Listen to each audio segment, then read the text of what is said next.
So kasama na siya sa selected na gawing inahin. Po ito. Hindi katulad po ito sa mga backyard. Computein mo na kung abutin ka ng 4 months, umabot ng 100. Talagang mahal po ang bake po. Nakita mo naman, andyan naman yung presyo po. Hindi po yan yung katulad ng 5,000 lang sa loob. Talagang quality po yung po natin. Ano, ipalagay mo lang ang expenses mo, ano po, kahit umabot ka ng mga 15,000, mabibinta mo naman yung baboy ng 20 plus. Mga 25. Hindi ka lugi. 25. Di balit nakaano ka naman sa genetic ko. Kinakailangan talagang alaga mo. Opo, hindi pwede yung talagang gagawin mong hanap buhay, hindi lang po yung sabi bara-bara. Kasi kung ito talagang hybrid, medyo masilang ito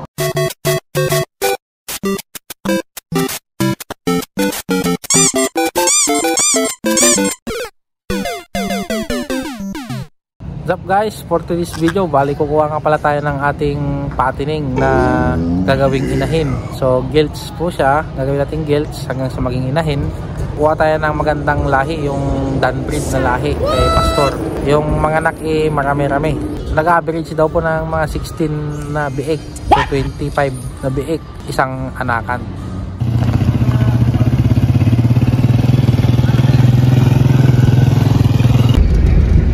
Ayan, bali pupunta na tayo sa kiluhan. Andyan na yung baboy. Hindi na tayo pupunta sa farm para sa kanilang biosecurity. Ayan, bali kakarga na lang po natin dito. Bali kumuha na din po tayo ng feeds. Ayan, ito yung feeds niya. Sa 27 pa ito magtatatlong buwan. Oh, laki Parang kumain na sila, Pastor. Ano po yan, unlimited po. Bawasan na lang natin. Oo, sige, Pastor. Para naman, Opo, Pastor. Ayan, bali siya. Ilan ang ano niya, Pastor, to? 14 po yan. 14? Opo. 1, 2, 3, 4, 5, 6, 7, 14 po yung kanyang didi po. Opo, ayan. So, kasama na siya sa selected na gawing inahin. Po ito. Kasi yung mga 12 po ang didi, nire-repeat na namin yun.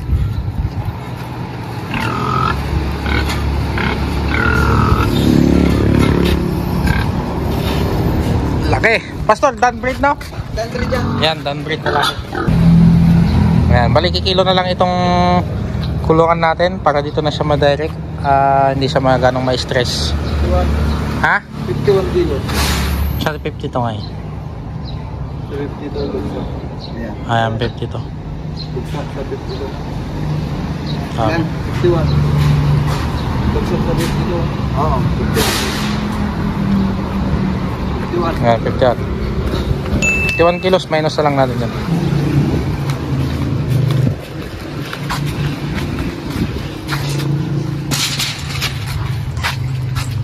Gagawin natin siyang inahin.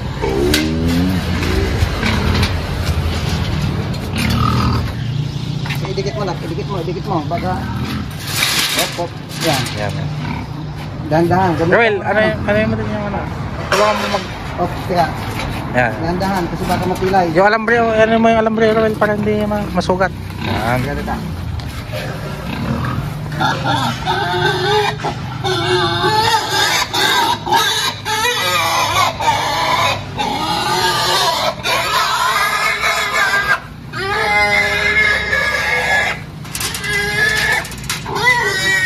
Medyo dahan-dahan po tayo sa pagkakarga, no? Dahil ito po ay gagawin nating inahin to.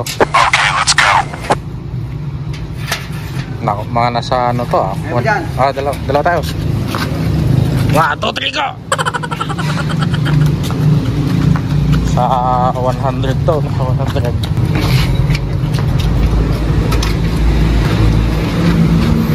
Busog siya! Hoy!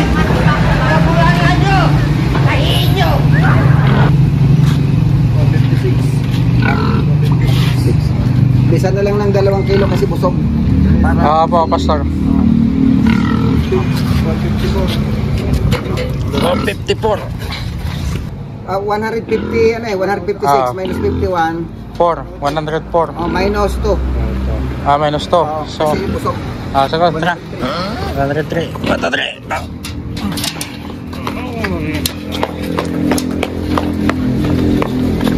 Okay ba yung ari niya, Pastor? Ano ba?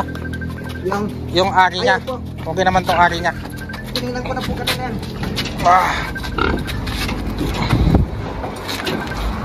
Wah.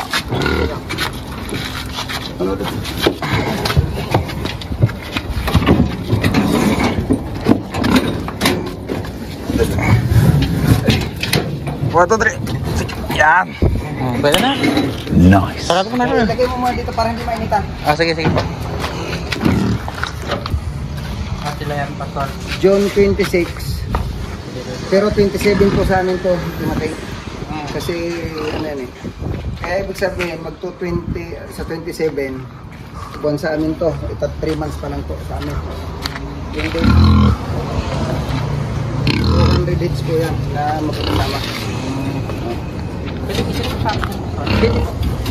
Parang meron ka nung Certificate din na certificate. Ipakita ko sa ano pag sa may kung makapag-produce tayo balang araw ng baking. Gutom na sa. Ano yung tayo na guys. So Pastor kunyari, hindi pa niya nakabot yung ano, magkikilo na siya ng 150. basta ubusin mo na yan, mag-state kasi hindi pwedeng tumaba ng gusto yan. Kasi para mamanti. Pero mga 3 months kaya bago magpakasta, hanggang 3 months and a half. Kasi bata pa ito eh. Dapat abutin mo kasi yung 7 months and a half hanggang 8 months.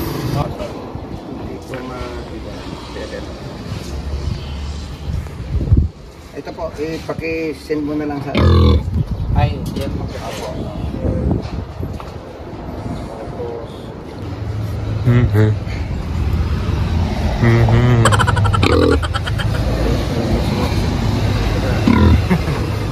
So, magkano ng nangalan na ito? Minsan kita doon sa 5,000. Pero sa amin po talaga, 250 po talaga yun. Namin yan. Ano siya? Nakakategory siya sa ano? Royal IC mo yung sa live group? Pan po yan, girls po. Na, ano po, Sa girls naka... Kasi yung mga lalaki po niyan, yun po yung kinukuhan po namin. Nire-release po. Sa patining? Opo, patining. Pero kano running price ngayon ng live group? 205, 210. 25 to 30. 25 na lang. Sige Pastor. Kaya naman.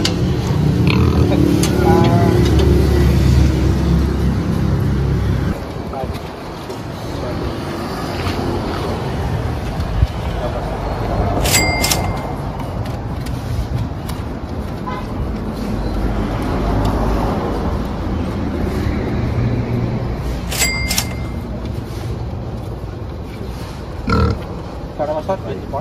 What? 25. Di ba ulit nakaano ka naman sa genetic ko. Talagang mahal po ang bake po. Nakita mo naman, andyan naman yung presyo ko. Hindi po yan yung katulad yung 5,000 lang sa talagang quality po yung po natin. Talagang kinakailangan mumuhunan tayo po sa ano. Yung sa genetics na ay sa ano sa semen na lang. Yung ibibigay ko po sa iyo, puro babae niyan selected na yun. Yung bukas po ang final computation talaga niyan. Pero ito pong sinend kasi sa akin nung isang araw, approximate na ito. Hindi na doon lalo pero yung delivery ko. Yung po pinaka. Sa Philip, alam mo naman yung Apo naman. Makikita mo naman yan kasi pag ano po ikukuha ko po ng yung maganda pong kwan. okay, Pastor. So wala din ako sasabay ng free. Mayroon po yan. Actually yung 200 niyan, in-orderan ko na yan. Lang pre. Kasi ang in-order kong pre po 100 po. Puro dang breed po yan. Galing po sa ano yan. Yan yung kulungan dito, Pastor. Yan po yung isa pong sa kulungan namin doon sa kabila. Nung bago kami tamaan, yan po yung mga alaga namin. Pero dan breed po yan. Doon din yung supplier niyo. Opo, yun po yung supplier namin.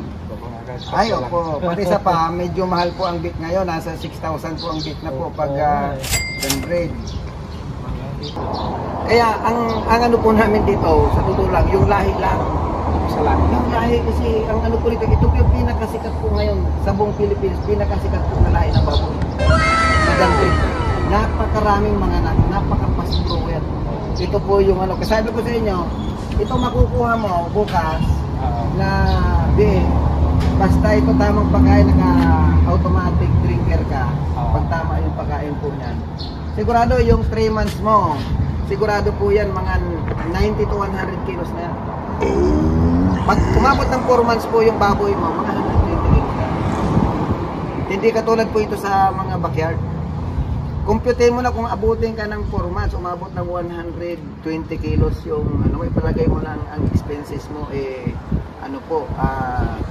kahit umabot ka ng mga 15,000, kung mabibinta mo naman yung baboy ng 20 plus, mga 25, hindi ka lugi. Huwag kang ibinta yung baboy mo ng mga 75 kilos lang, wala kang tutubuin dyan kasi 75 kilos, yan po yung stage na kalakasan kong paglaki. Yan po yung ano. Parang bibilo silang Opo. ng malabilis na. Opo. Kaya nga ang ginagawa namin, kahit mahal po talaga yung bake, kinupan po namin kasi yung lahi po yung ano. Kasi, ayun, para siya, meron na kami mga, ngayon, yung mga lahi po namin, magbuntis na po yung sinaksakan po namin. November, meron na kami mga anak po ng mga girls po ngayon. So kaya na din mag-produce na din pa. Opo, kasi biro mo sa kamahal po nito na ano, ang ginagawa namin, sinasaksakan po namin ng GP. Para pag inalagaan namin, ipwan pa rin yung kasi kinakailangan mag-stick ka dun sa ipwan. Bakit? Yung ipwan, yan po yung fast grower na genetic po ng ipwan, ng baboy. Lalo sa patining, no? Lalo sa patining. Subok na namin eh. Kung ikaw traditional nag-aalaga, sobrang mahal yun para sa iyo. Oo, papamahal. Sobrang mahal yun pagdating sa iyo kasi kung makakabili ka ng 5,000 lang sa backyard, 3,500 ang diferensya. Parang halos sabi mo kung makakabili ka ng tatlong bake, parang may free ka na. May free ka ng isa. Pero hindi yun. Pagdating po doon sa tinatawag na daily rate conversion, yung daily rate conversion ng paglaki ng baboy, malalagpasan po yung mga backyard talaga. Kasi ang baboy ngayon po, pag hindi ka mag-ano po sa genetic, mag-bundar, wala po.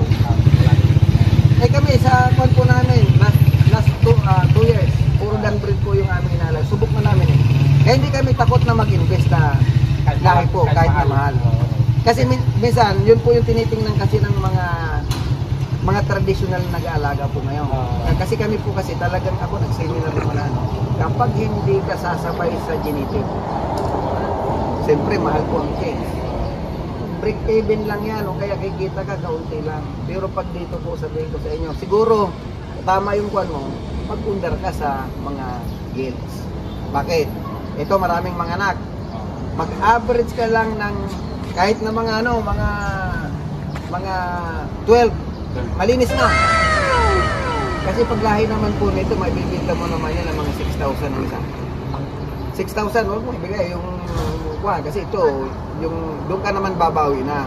Kasi kung 6,000 ang isa, sa 10 lang 60,000.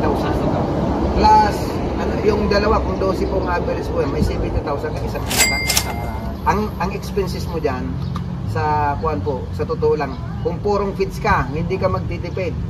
Nasa 22 to 25,000 lang ang expenses mo. Hanggang sa mga anak siya. Ibig sabihin, hanggang sa mga anak na, hanggang po sa maiwalay mo na yung biik, hanggang po sa ibibinta mo na yung biik, hanggang yung competition kung 25,000 na yan, kasama na po dyan yung pre-starter at saka booster. So pagka yung pangalawang cycle na niya, mas malalaki ka na doon? Malalaki na. Kasi sa amin po kasi, yung computation ko pong yan, doon lang po yan start po ng pagpagasta. Pagpagasta ka. Yung isama mo na dyan yung presyo po nung similya. Yung kakainin po niya hanggang sa mga anak, hanggang sa kakainin ng bacon, hanggang sa maibinta mo, nasa 25,000 lang. Ngayon, kung ikaw nagano ng 12 o 70, nakaano ka ng 70 o 7,000.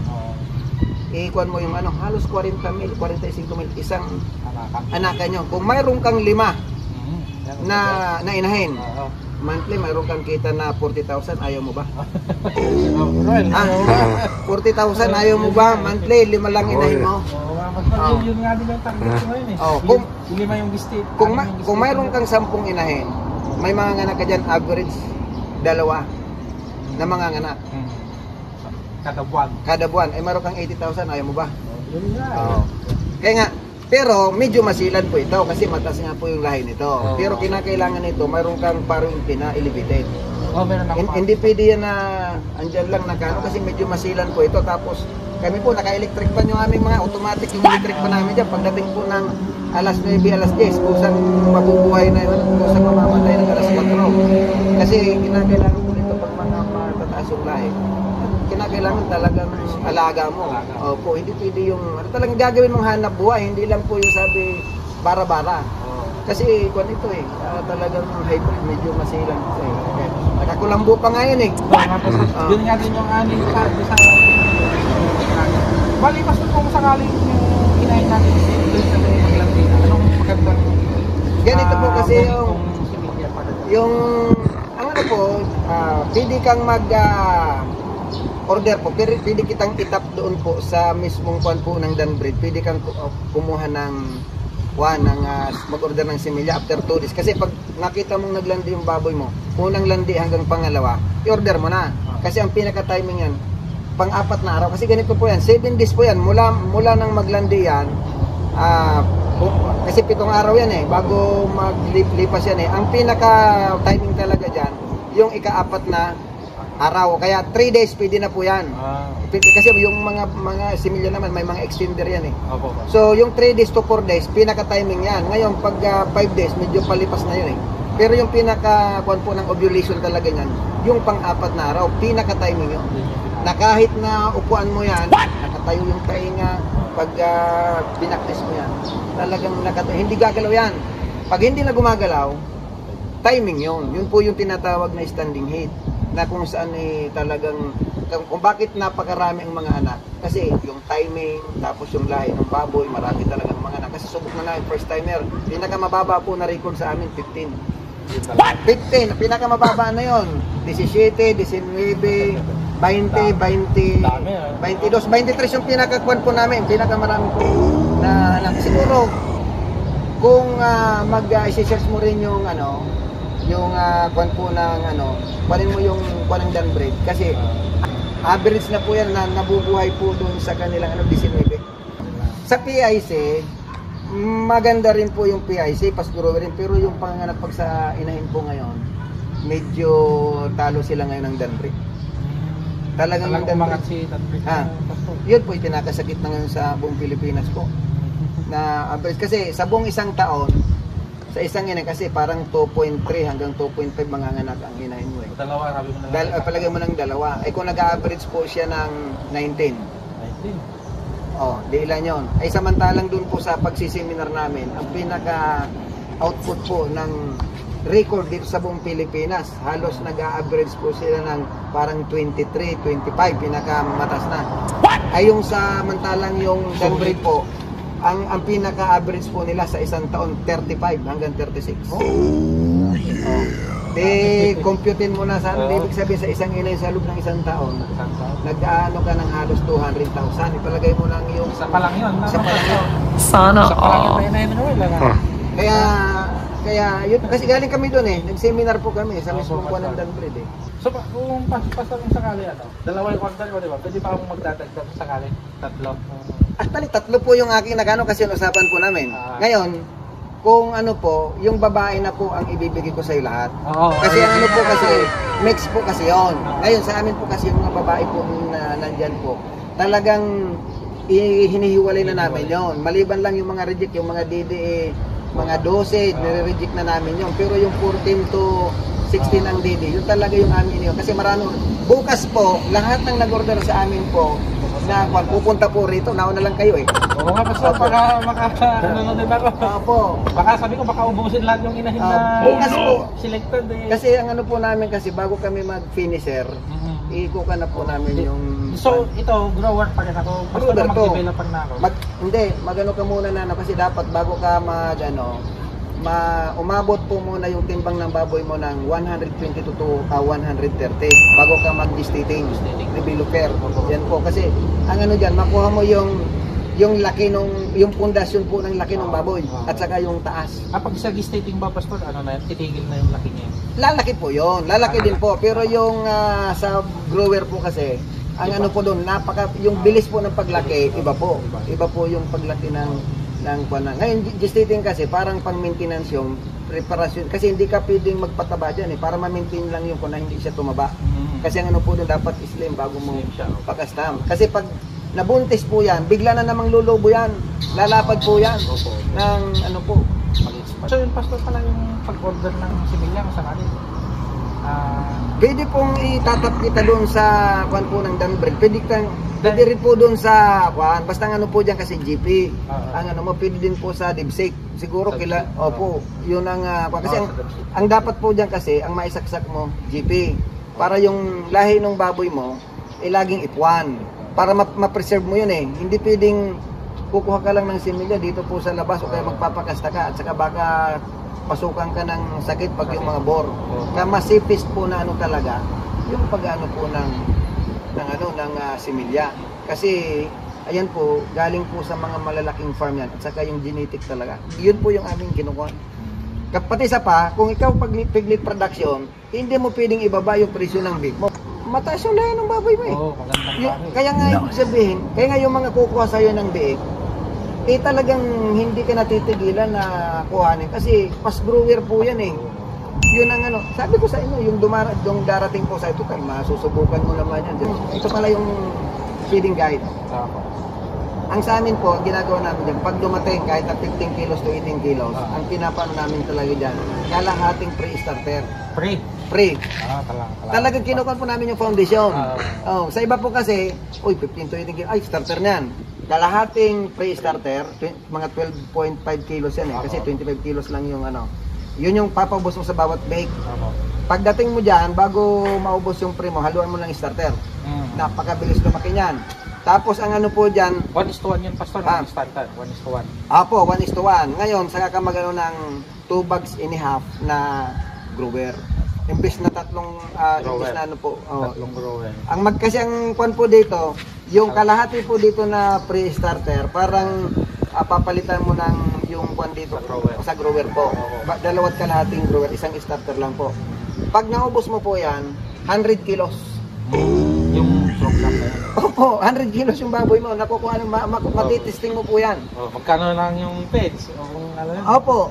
Ibig sabihin talagang talagang napaka-quality po ng ano. Maubos mo po yan na 4 bags na nakaprograma. 3 months in half lang yan. What? Ubos na kung yung pagkain mo tama Kasi minsan mamaya yung pagkain po kasi tinitipid. Abutin ka ng 4 months. Sa amin po kasi, yung 3 months po, ubos po yung program. 3 months po. Pero yung timbang nga po, nasa average na ng 100 kilos. Yun po yung Sige, Pastor. Sige ulit bukas. Sige, kuya. Okay,